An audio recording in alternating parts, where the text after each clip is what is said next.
Muy bienvenidos y bienvenidas a este programa, este nuevo programa Conversando en la Escuela Sabática. En esta oportunidad ya la lección número 12, correspondiente al 16 de septiembre del año 2023, cuyo título es El llamado a estar firmes. Es un placer, obviamente, poder tener este programa. Eh, Eso sí, tenemos en este momento una pequeña baja temporal, momentánea. Uno de nuestros panelistas está con una dificultad personal y pedimos una oración especial por él, nuestro querido amigo y compañero Luciano. Te mandamos un abrazo cariñoso a la distancia, esperando que el Señor te dé fortaleza, paz y tranquilidad en medio de estas circunstancias que indudablemente el Señor sabrá cómo recuperar. Me acompaña en esta oportunidad mi querido amigo también, José Miguel Alarcón, nuestro teólogo. ¿Cómo estás, José Miguel? Muy bien, Daniel, ¿no? Damos gracias a Dios porque nos permite estar con vida y poder tener, digamos, este tema de conversación de la elección de esta semana, bueno, echando en falta a Luciano, que siempre nos ha Exacto. acompañado desde el inicio, pero vamos a hacer todos los esfuerzos necesarios para realmente poder cubrirlo de la mejor manera. También, de todas maneras. Y como corresponde, bueno, precisamente por lo mismo vamos a pedir la bendición del cielo, que nos acompañe, y te voy a pedir a ti mismo, José Miguel, si puedes tener esta oración inicial. Oramos. Nuestro Padre que está en los cielos, agradecemos la oportunidad de tener otra conversación sobre la lección de esta semana. Ya estamos en las últimas lecciones. Queremos que nos ayudes, Padre, a llevar a toda verdad, a arribar a toda verdadera comprensión, sobre todo en el tema de esta semana, que es un tema fundamental, Señor, para nosotros como pueblo adventista y como preparación también, Padre, para lo que se avecina. Permanece con nosotros, dirígenos, Señor, con tu Santo Espíritu. También quédate, Señor, con nuestro amigo y compañero Luciano y con su familia en estos momentos de dificultad que están pasando. Esto lo rogamos, Señor, en el nombre precioso de nuestro amado Señor Jesucristo. Amén, Señor. Amén. Muy bien, esta semana corresponde ya adentrarnos en el libro de Efesios, capítulo 6, como ya habíamos comenzado la semana pasada, pero ahora en los famosos versículos 10 al 20. Esta, este pasaje que nosotros conocemos como la armadura de Dios, uno de los pasajes que yo creo es más conocido y favorito también de muchos desde pequeños, porque precisamente se nos muestra y se nos presenta esta armadura de la fe, que es un conjunto de herramientas espirituales dispuestas para los cristianos, para los creyentes, en nuestras luchas, en nuestras batallas espirituales. Vamos a estudiar entonces de qué se trata un poco esto y me gustaría simplemente partir leyendo los primeros dos textos de este pasaje, partiendo en el versículo 10 que dice: Por los demás, hermanos míos, fortaleceos en el Señor y en el poder de su fuerza, vestíos de toda la armadura de Dios para que podáis estar firmes contra las acechanzas del diablo, porque no tenemos lucha contra sangre y carne, sino contra principados, contra potestades, contra los gobernadores de las tinieblas de este siglo, contra huestes espirituales de maldad en las regiones celestes.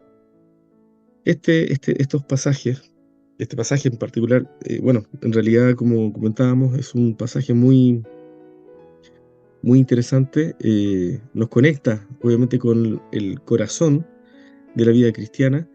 Y para comenzar nuestra conversación, me gustaría, José Miguel, preguntarte de qué manera se concibe esta batalla de la fe. Nosotros muchas veces hemos escuchado temas donde eh, muchos profesos cristianos, ¿no es cierto?, muchos hermanos dentro de la cristiandad, dicho en términos más amplios, dicen y afirman que efectivamente nosotros tenemos batallas, pero estas batallas no, dicen muchos que no las tenemos que pelear nosotros, que Jesús o Dios las pelea en nuestro lugar. Esto nos pondría en el lugar de meros testigos en la lucha que se está dando por nuestro corazón. Sin embargo, según estamos viendo a la luz de Efesios 6, hay una batalla espiritual que nos pone a nosotros en un rol no de mero espectador, sino en un rol más participativo. Ujú. ¿Cómo se da justamente el contexto de esta batalla espiritual, José Miguel? Ahora, Daniel, respecto, hay otro texto del mismo Pablo, es importante ¿Ya? cotejarlo, Pablo, con otras porciones de la Escritura o de su corpus, ¿no? De todas sus epístolas. En 1 Corintios, capítulo 9, versículo 24 al 27, hay algo interesante. Dice, ¿no sabéis que los que corren en el estadio, todos a la verdad corren, pero uno solo lleva el premio? Corred de tal manera que lo obtengáis. Todo aquel que Interesantísimo. lucha, de Exacto. todo se abstiene, ellos a la verdad para recibir una corona corruptible, pero nosotros una incorruptible. Así que yo de esta manera corro, no como a la aventura, de esta manera peleo, no como quien golpea al aire, sino que golpeo mi cuerpo y lo pongo en servidumbre, no sea que, habiendo sido heraldo para otros, yo mismo venga a ser eliminado. Creo que Tremenda este texto cita. es bien explicativo. Sí, Sobre lo que tú planteas, ¿no? Muy claro. Y creo y amplía el concepto, obviamente, de lo que es la armadura, ¿no? La armadura es para usarla, ¿no? Es para ejercerla, es para una batalla, donde acá el apóstol Pablo dice, nosotros también, bueno, él usa la otra figura, ¿no? La figura del atleta, ¿no? El atleta tiene que exacto. correr, tiene que moverse, tiene que colaborar. O sea, el Señor está con nosotros, el Señor nos da fuerza, nos sustenta, pero el Señor no va a correr por nosotros, somos nosotros los que tenemos que correr. Él nos va a sustentar, Él nos va a fortalecer, nos va a dar, digamos, las energías que necesitamos para llegar a la meta, sin duda. Pero obviamente Él no va a hacer nada si nosotros no hacemos nada. Tenemos que correr, Dios no puede ayudarnos si no estamos corriendo. O sea, en la inactividad, ¿no? En la quietud, el Señor no puede obrar. Bueno, eso lo entendió claramente, bueno, varios lo entendieron, pero un ejemplo, texto muy conocido, ¿no? Que se usa mucho, pero se aplica muy mal, ¿no? Josué capítulo 1, versículo 9. Mira que te mando, que te esfuerces y seas valiente. Ellen White comenta al respecto, ¿no? El espíritu profecía de que Josué entendió obviamente de que todo dependía de él, pero implícitamente confió en el poder de Dios. En eso consiste la clave del éxito cristiano, por tener un libre albedrío, ¿no? Por poder, aún después del pecado, ejercer la voluntad. eh, el, la clave del éxito, la fórmula es el esfuerzo humano más el poder divino. Si esos elementos no están conjugados, no están coordinados, digamos, no hay victoria frente al pecado. No se puede llegar a la meta y no se puede ganar esta batalla aún teniendo a disposición la armadura que el Señor nos ha dejado. Interesante el concepto porque, visto de esa forma, efectivamente la vida del cristiano no es una vida basada en la pasividad del cristiano, donde miramos de manera, podríamos decir, lejana todo lo que el Señor pueda estar obrando a nuestro favor, sino que tiene que ver con una relación de acción, de actividad, que nos impulsa y nos motiva precisamente porque Él nos fortalece para que tengamos una participación. El principio de colaboración que aquí se ve implicado, entonces, es un principio clave dentro de la batalla espiritual. Así Ahora, es, ¿cómo nosotros vemos, por ejemplo, hay un texto que me gustaría que aprovechemos de comentar, que no está dentro de la perícopa de esta semana, pero sí estaba en el versículo 5 del mismo Efesios 6, cuando dice: siervos, obedeced a vuestros amos terrenales con temor y temblor. Esa expresión temor y temblor nos recuerda a otro texto, Filipenses uh 2, -huh, 12, cuando dice: ocupaos en vuestra salvación con temor y temblor. uh -huh. Hay una relación ahí de términos, de conceptos que se van dando y que tienen que ver con ese esfuerzo, esa preocupación, ¿cierto, José Miguel? ¿Cómo se profundizaría un poco más ese concepto del principio de colaboración? Bueno, el principio de colaboración solo es posible obviamente cuando nosotros dejamos de lado estos conceptos de que estamos totalmente depravados, ¿no? Y que obviamente nacemos pecadores, venimos ya con un pecado dentro de nuestra propia naturaleza o nuestro ser. Eso no es un concepto bíblico, ¿no? Eso parte, es un concepto agustiniano, una mala interpretación, una mala exégesis que hizo Agustín de, de Romanos capítulo 5 versículo 12. Y increíble que los que siguen sosteniendo la idea agustiniana sobre el pecado original reconocen, digamos, esa deficiencia exegética, ¿no? O sea, esa deficiencia en cuanto a la interpretación del texto. Y aún así siguen sosteniendo lo insostenible, porque la escritura no naturaliza el pecado, porque el pecado tiene que Exacto. ver con una acción. Entonces son nuestras acciones las que nos corrompen, las que nos desnaturalizan, las que nos depravan. Pero no es que Claro. nosotros ya por defecto venimos a condiciones. Entonces, si uno tiene ese concepto, obviamente, de que somos pecadores por naturaleza y por lo tanto nacemos totalmente depravados, obviamente va a ser imposible aceptar la idea de que debemos colaborar, porque no, en esas circunstancias no se puede colaborar bajo ningún punto de vista. O sea, ahí entonces nos queda la pasividad total, el quietismo, ¿no? Que es propio de las Claro. ideas místicas. Bueno, el misticismo promueve Mm, justamente eso, una actitud exacto. total para que obre la divinidad dentro del ser humano, pero eso es un concepto pagano, no es un Claro. concepto bíblico.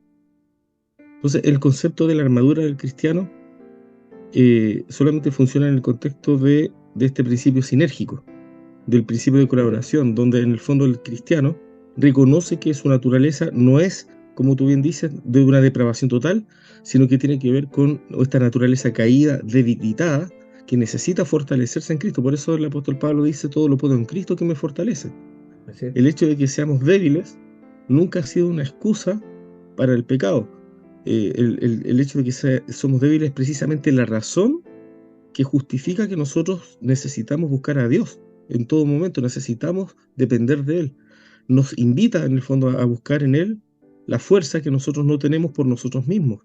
No significa que estamos imposibilitados absolutamente de poder guardar la ley de Dios, sino que esta imposibilidad, es como tú lo has dicho en otras veces, otras oportunidades, es una imposibilidad que queda eh, eliminada por las posibilidades infinitas que tenemos en Dios, las posibilidades infinitas que tenemos en Cristo. Dios hace posible lo que es imposible para el hombre. Por eso, como también Jesús dijo en alguna oportunidad, cuando terminó su encuentro con el joven rico, lo que es imposible para los hombres no es imposible para Dios. Ahí está la oportunidad de Dios, cuando el ser humano reconoce precisamente que es un ser humano débil y que tiene en Dios la posibilidad de poder hacer lo que él no puede por sí mismo. Ahora, cuando nosotros miramos el concepto de esta guerra espiritual, hay otro concepto que me llama mucho la atención que tiene que ver con el concepto de guerra espiritual. La guerra espiritual que en el mundo cristiano se aborda de una forma, podríamos decir, diferente, porque no tiene el trasfondo del gran conflicto. Nosotros hemos venido desarrollando y hablando del gran conflicto de muchas maneras, pero pareciera que el gran conflicto está como desconectado de la vista o de la mente de muchos cristianos y tienden a ver la lucha espiritual o la guerra espiritual como, como una batalla, digamos, donde eh, batallamos puntualmente para ciertas cosas, pero no para vivir necesariamente una vida santa. Buscamos una liberación, pero no una liberación del pecado. ¿Cómo se entiende o se concibe eh, ese, esa dicotomía? Claro, es que ahí está muy relacionado con lo anterior. Si tenemos un concepto, digamos, de que estamos imposibilitados para obrar el bien por el pecado original, por la depravación total, entonces lo único que me queda, obviamente, para entrar en una condición mejor espiritualmente es ser liberado de los demonios, ¿no? Entonces, mucha gente, y uno puede ver dentro del cristianismo general que la gente busca liberación en vez, digamos, de arrepentirse de los pecados. Porque ¿de qué voy a arrepentirme de algo que yo no puedo salir? Pues si soy pecador por naturaleza y voy a seguir pecando, el arrepentimiento no tiene mucho sentido. Entonces, luego queda obviamente la posibilidad de algo externo, ¿no? De algo, digamos, donde yo no tengo ningún concurso, ninguna participación, ni siquiera, digamos, de mi voluntad. Y ahí no entra entonces ese concepto místico, ¿no? De la liberación, ¿no? Gente que va a las iglesias para que le saquen los demonios, pero obviamente no colabora con el Señor, no toma sus decisiones para vencer el pecado a través de la gracia de Cristo, que es muy distinto. Entonces se confrontan Mm, justamente esas dos perspectivas y que tiene que ver justamente con esa idea monergista, ¿no? Solo Cristo, el hombre no puede hacer nada, no entra, digamos, la colaboración humana y eso justamente lleva a enfatizar la liberación del pecado en vez, digamos, del arrepentimiento y el abandono del mismo. interesante este concepto como lo comentas.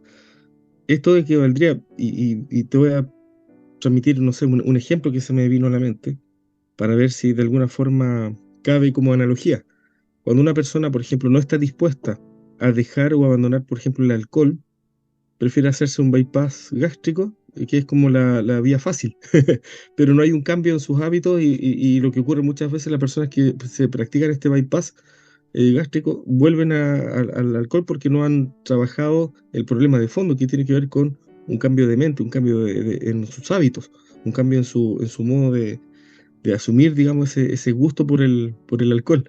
Entonces, me imagino que en el caso de lo que tú estás planteando, podríamos ver una pequeña similitud. O sea, si no estamos dispuestos a pelear las batallas, pensamos en el camino fácil. El camino fácil sería que Dios simplemente me elimine los demonios, ir a un curandero o buscar la forma, digamos, de que elimine los demonios, pero no donde yo no tengo que batallar derechamente contra el mal. O sea, en el fondo es una forma de evadir o de evitar lo que tiene que ver justamente con la interacción y el relacionarse con el Espíritu Santo para que por medio de esa relación yo pueda ser efectivamente transformado. ¿Es así? Justamente, bueno, y ese es el punto. Por eso el tema central del gran conflicto tiene que ver obviamente con el tema de la ley de Dios y su obediencia, ¿no? La acusación del diablo es que los seres humanos no pueden obedecer la ley de Dios, en otras palabras, no pueden colaborar con el Señor. Son entes pasivos, eso es lo que dice Satanás, están Claro. imposibilitados, ¿no? No hay ninguna chance, obviamente, de cambiar su curso de acción. Hay una Claro. cita interesante acá del deseado a toda la gente que dice, muchos consideran este conflicto entre Cristo y Satanás como si no tuviese importancia para su propia vida. Y para ellos tiene poco interés.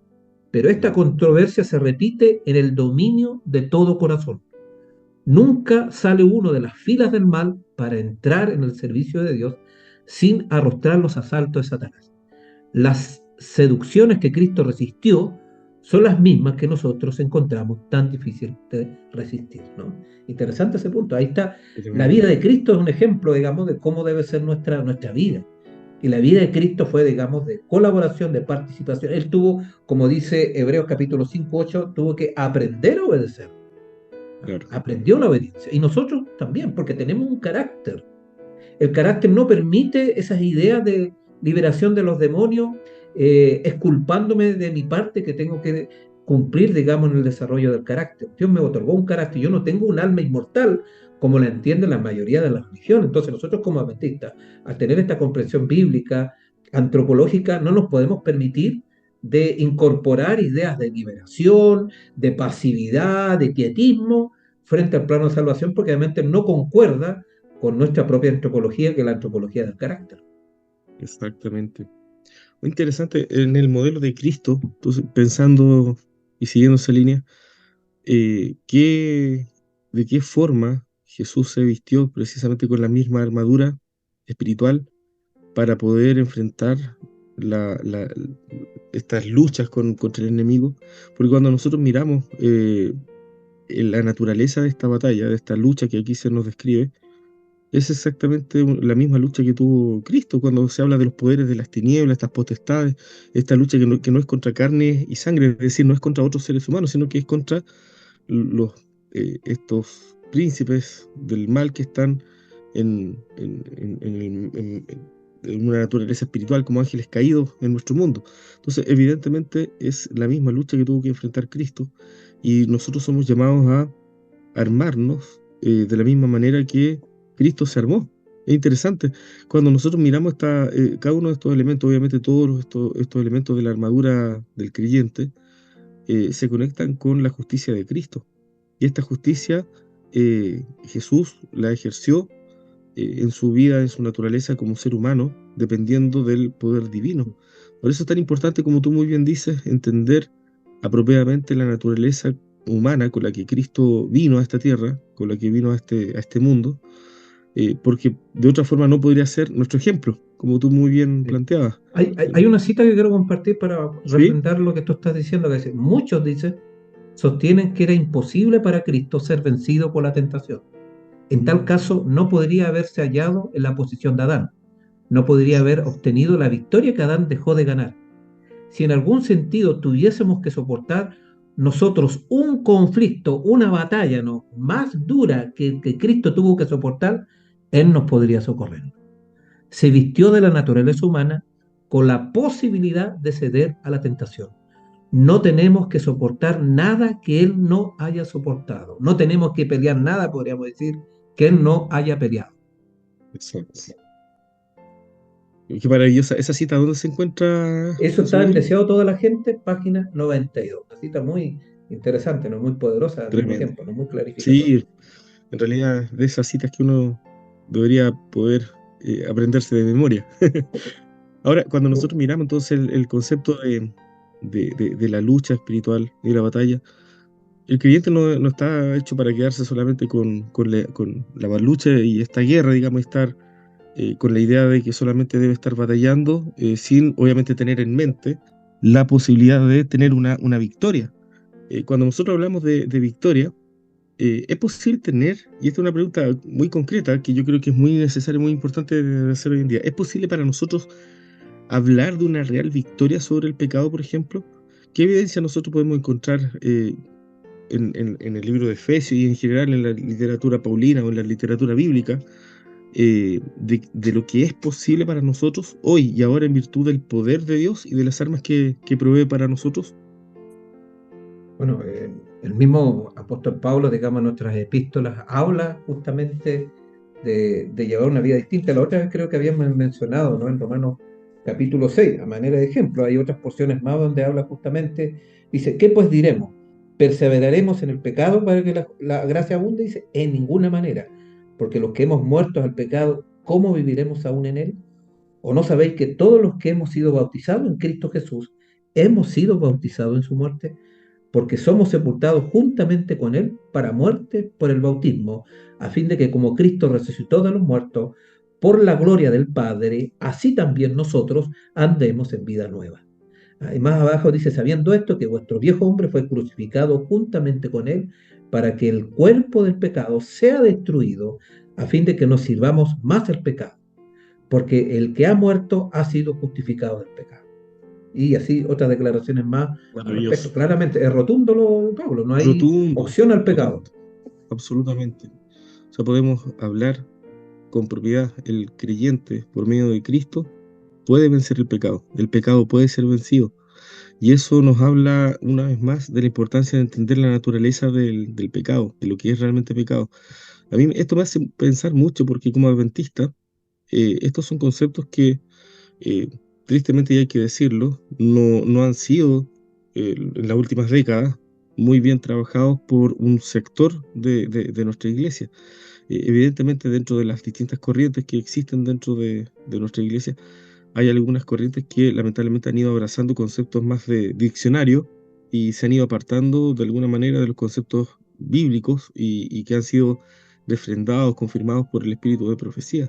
Cuando yo pienso en estos conceptos que estamos mencionando, pienso sobre todo en las implicancias del punto de vista cósmico, sobre todo porque cuando nosotros pensamos en la necesidad y la importancia de vencer, hay un sector que dice, bueno, tú crees que puedes ser vencedor, entonces estás pretendiendo ser un cristiano épico o un cristiano que va a lograr algo que otros cristianos no lograron, otras personas no lograron, y no se trata de eso, para nada.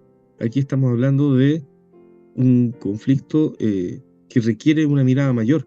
Probablemente en muchos casos, pienso, no se está mirando el panorama en su plenitud. Y el panorama completo implica mirar lo que es el gran conflicto, de principio a fin, de acuerdo como ha sido revelado en las escrituras. Entonces, a mí me llama mucho la atención que, por ejemplo, en las escrituras se nos invita a, a estas citas que tú lees con mucha claridad, a permanecer en Dios, porque el que permanece en Él, dice 1 Juan 3:6, el que permanece en Él no peca No peca y y, no y, puede y, pecar. y no puede pecar.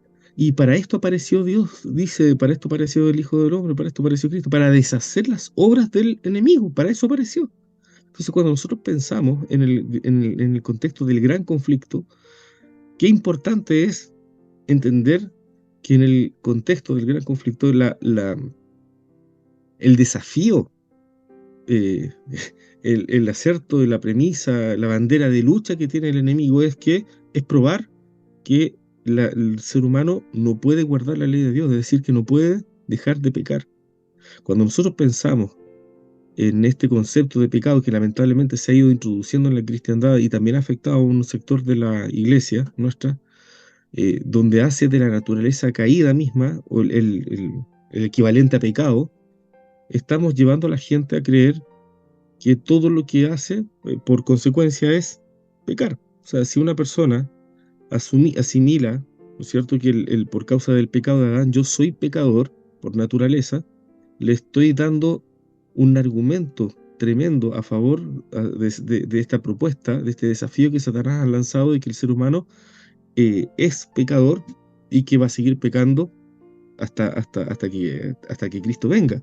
Entonces, cuando nosotros entendemos estas citas que acabamos de ver, vemos que Dios separa con mucha claridad el pecado de lo que es nuestra naturaleza caída, porque no hay nada en nuestra propia naturaleza caída que nos obligue a pecar. Podemos ser tentados, podemos ser inducidos, tenemos tendencias, propensiones, pero no estamos obligados a pecar.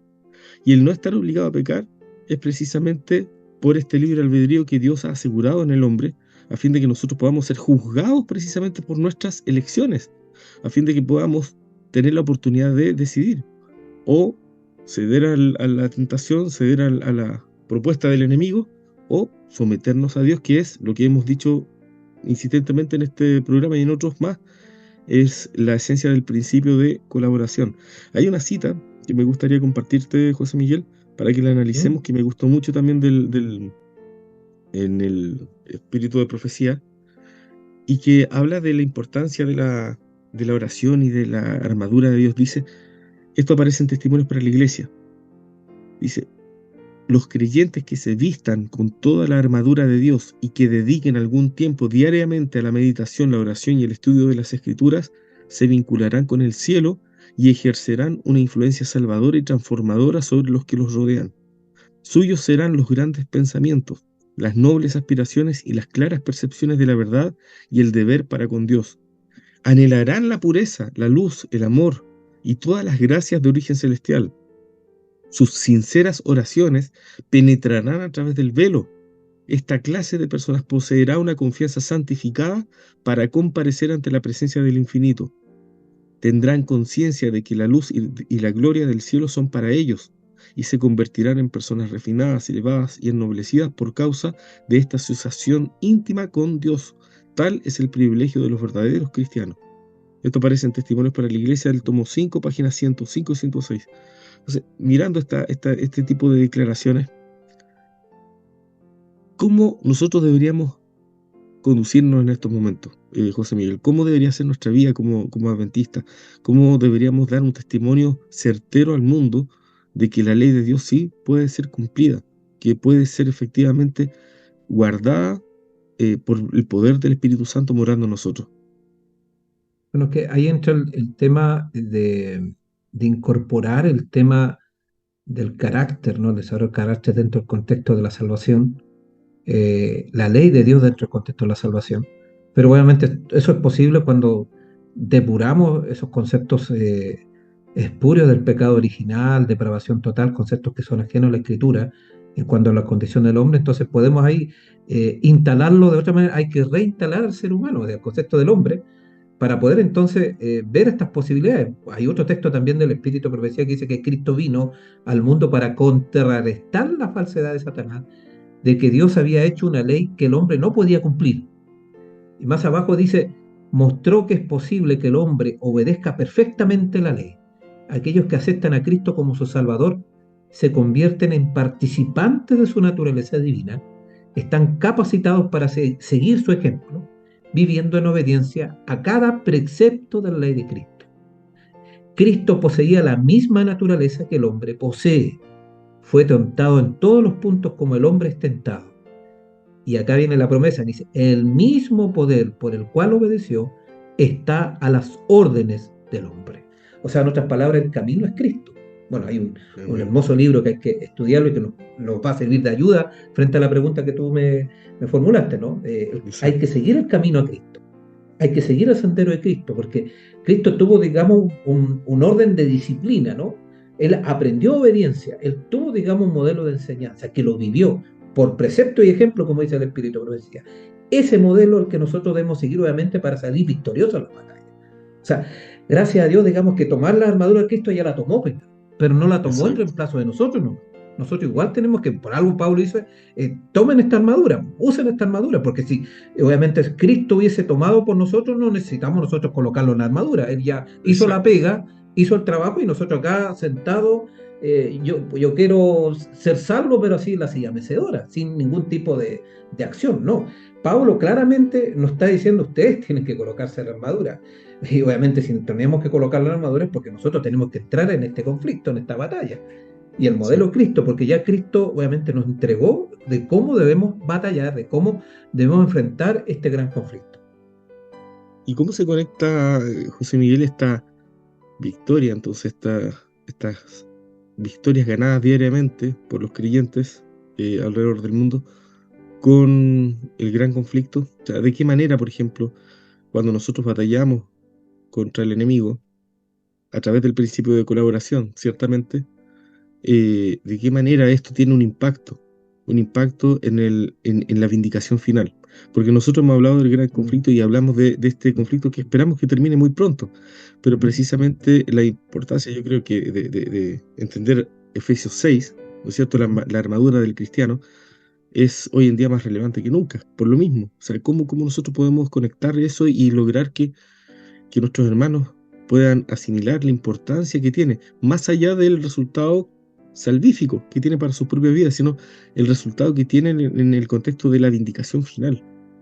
Justamente. Bueno, los testimonios del Espíritu, ahora voy a ir directamente porque el Espíritu no se equivoca, uno se puede Claro. equivocar, pero no falla, dice, pero el plan de redención tenía un propósito todavía más amplio y profundo que de salvar al hombre. Cristo no vino a la tierra únicamente por este motivo. No vino meramente para que los habitantes de este pequeño mundo acataran la ley de Dios como debe ser acatada, sino que vino para vindicar el carácter de Dios ante el universo. Más abajo dice, el acto de Cristo de morir por la salvación del hombre no solo haría accesible el cielo para los hombres, sino que ante todo el universo justificaría a Dios y a su Hijo en su trato en la rebelión de Satanás. Demostraría la perpetuidad de la ley de Dios y revelaría la naturaleza y las consecuencias del pecado. Entonces, claramente acá hay un aspecto de vindicación. Cristo justamente vino a mostrar y a través de su pueblo, obviamente, quiere manifestar justamente esta obra, ¿no? Porque la acusación del diablo es que obviamente no se puede guardar la ley de Dios. Cristo vino a Exacto. mostrar que sí se podía, pero ahora el pueblo de Dios debe obviamente seguir el modelo de Cristo y demostrar ante el universo de que esa ley sí puede ser guardada a través de la gracia de Cristo. Qué importante lo que menciona José Miguel, porque ahí se completa el cuadro, el panorama.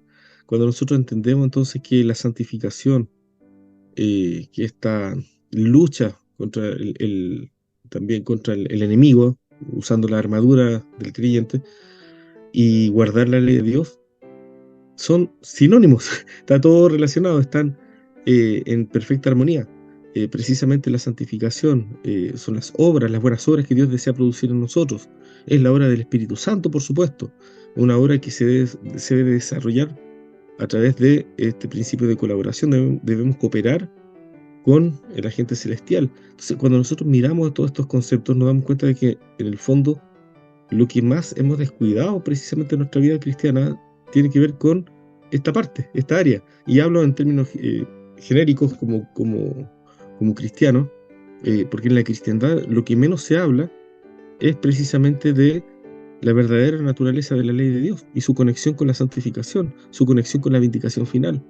O sea, indudablemente el enemigo ha hecho un trabajo de joyería para oscurecer la naturaleza de la ley de Dios y ha llevado a que muchos piensen en la ley de Dios como obras de legalismo, obras de justicia propia, y no logran ver o no Mm. logran percibir de qué manera el Espíritu Santo trabaja en el corazón para proveer en nosotros una clase de obediencia que no se condice con la obediencia propia o con la justicia propia, Ujú. ciertamente.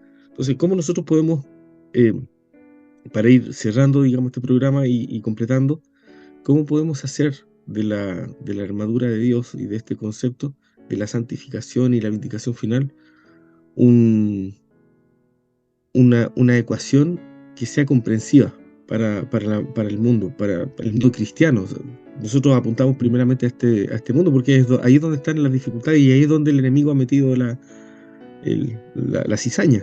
Ujú. Sin duda. Bueno, Cristo lo dijo también, ¿ah? Y uno dice, no, es que esto, guardar la ley no es cristocéntrico. Pero el mismo Señor lo dijo, Juan Exacto. 15:14, dice, vosotros sois mis amigos si hacéis lo que yo os mando. En otra parte dijo, si me amáis, guardad mi mandamiento. Y ahí acabo también Exacto. otra cita en Sermones Escogidos, tomo 1, página 194, dice, la obra de santificación consiste en la gozosa ejecución de los deberes diarios en perfecta obediencia a los mandamientos de Dios.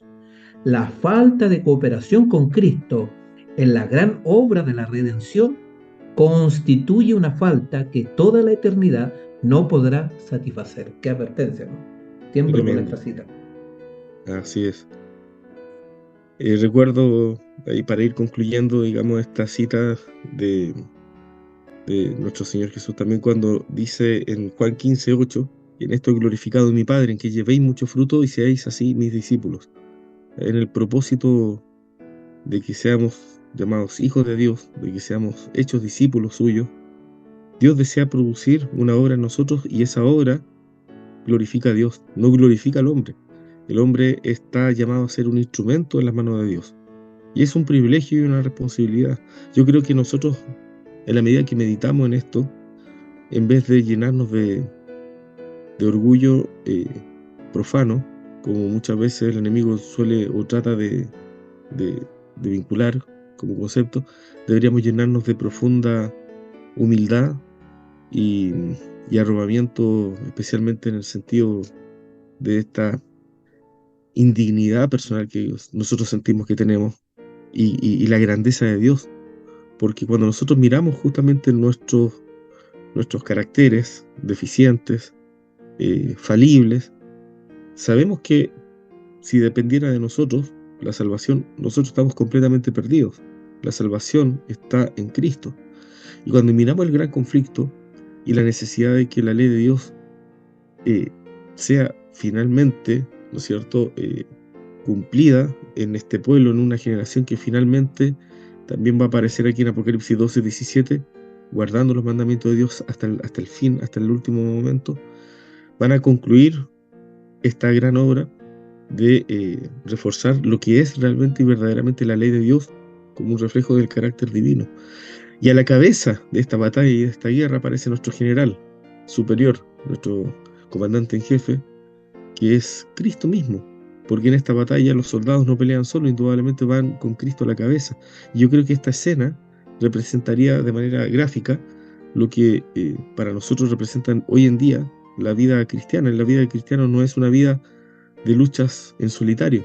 Estamos en una lucha eh, comprometidos primeramente con Cristo y comprometidos con una iglesia, con un pueblo cuyos miembros también están en las mismas luchas, pero en esta lucha estamos todos cumpliendo un mismo fin, un mismo objetivo. Y este objetivo fue previsto por el cielo, previsto por Dios, para que andemos de acuerdo a estas obras, de acuerdo a estas a lo que Él ha prescrito para nosotros.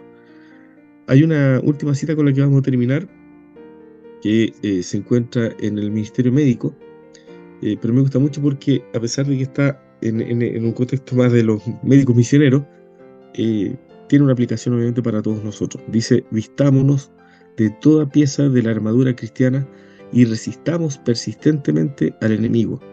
Podremos tener que enfrentar ángeles caídos y al príncipe de las potestades de las tinieblas. Satanás de ningún modo está dormido, está bien despierto y planea el juego de la vida para ganar las almas del pueblo de Dios. Vendrá con engaños de toda clase para desviar al pueblo de Dios de su fidelidad. Él desea desviar la atención de ellos de los asuntos reales a las falsas teorías. Importante tener presente entonces que peleamos contra un enemigo que está muy atento, muy despierto, pero que al mismo tiempo nosotros tenemos de nuestro lado al general de los ejércitos celestiales, a un Dios cuyo poder es in, eh, invencible y evidentemente tenemos ahí todas las de ganar si aprendemos a someternos diariamente a su poder. Bien, amigo querido José Miguel, te agradezco obviamente por la gran colaboración que has tenido en este programa, en las citas que has compartido, tus comentarios, y te voy a pedir si tú puedes también compartir una oración final para cerrar nuestro programa. Bien, vamos a orar. Nuestro Padre que está en los cielos, grandes desafíos han quedado en el repaso de esta lección. Sin ti, Señor, nada podemos hacer, pero ayúdanos, Padre, a hacer la parte que nos toca. Danos fuerza, ayúdanos a ejercer nuestra voluntad, a decidir, Señor, por la eternidad, para que tú puedas, Señor, derramar tu gracia en nuestras vidas y puedas hacer y darnos el poder para vencer. Haz que, Padre, se pueda coordinar en nuestra vida el esfuerzo humano y el poder divino para alcanzar la victoria que tú nos has prometido. Señor, que tu santa gracia nos haga seres activos y no pasivos, que nos lleve, Señor, a movilizarnos en todas direcciones, Señor.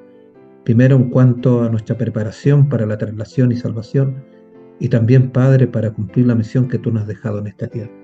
Permanece en nuestros corazones y bendiga, Señor, a cada uno de nuestros hermanos y hermanas que comparten y estudian, Señor, estas conversaciones que vamos dejando de cada lección de cada semana. Esto lo rogamos en el nombre precioso de nuestro amado Señor Jesucristo. Amén. Amén.